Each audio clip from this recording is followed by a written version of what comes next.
Alright, in this video we are going to deal with the question, why shouldn't a zygote have the same right to life as an adult? What is the uncomfortable consequence here of giving a zygote that same right?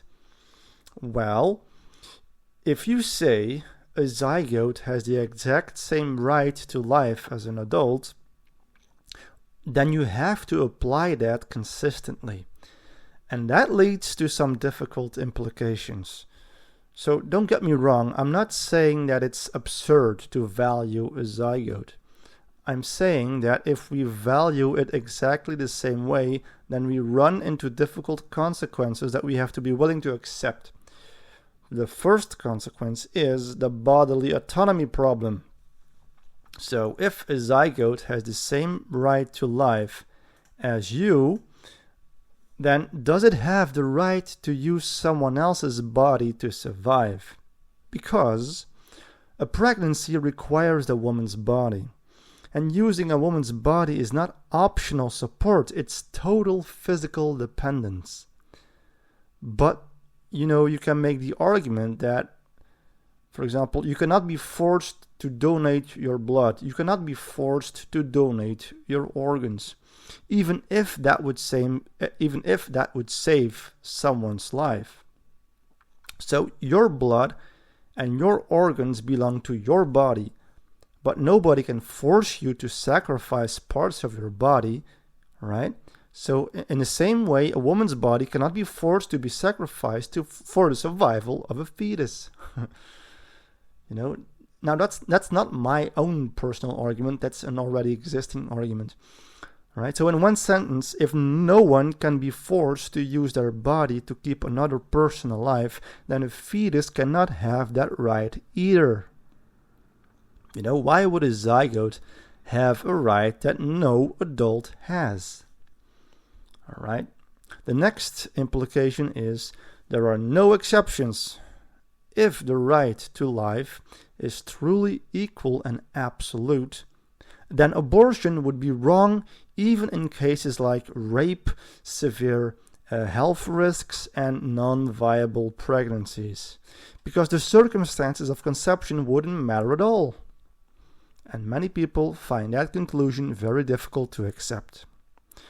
Okay, the next implication is the natural embryo loss problem.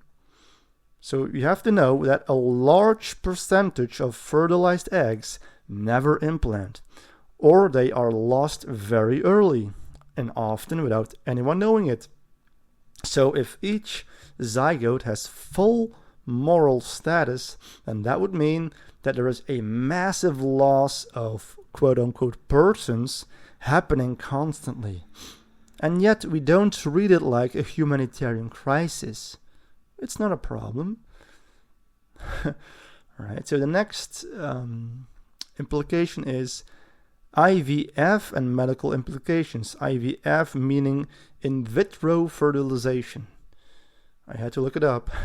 So in fertility treatments, multiple embryos are created and some are discarded. And now if each zygote has full rights, then IVF practices would become morally equivalent to killing persons. Okay, that's a logical consequence. So the deeper issue here, is that the uncomfortable consequence is basically this. You are extending full human rights to a being that has no awareness, has no experiences, and exists entirely inside someone else's body. And that creates conflicts with bodily autonomy, medical practice, and everyday moral intuitions.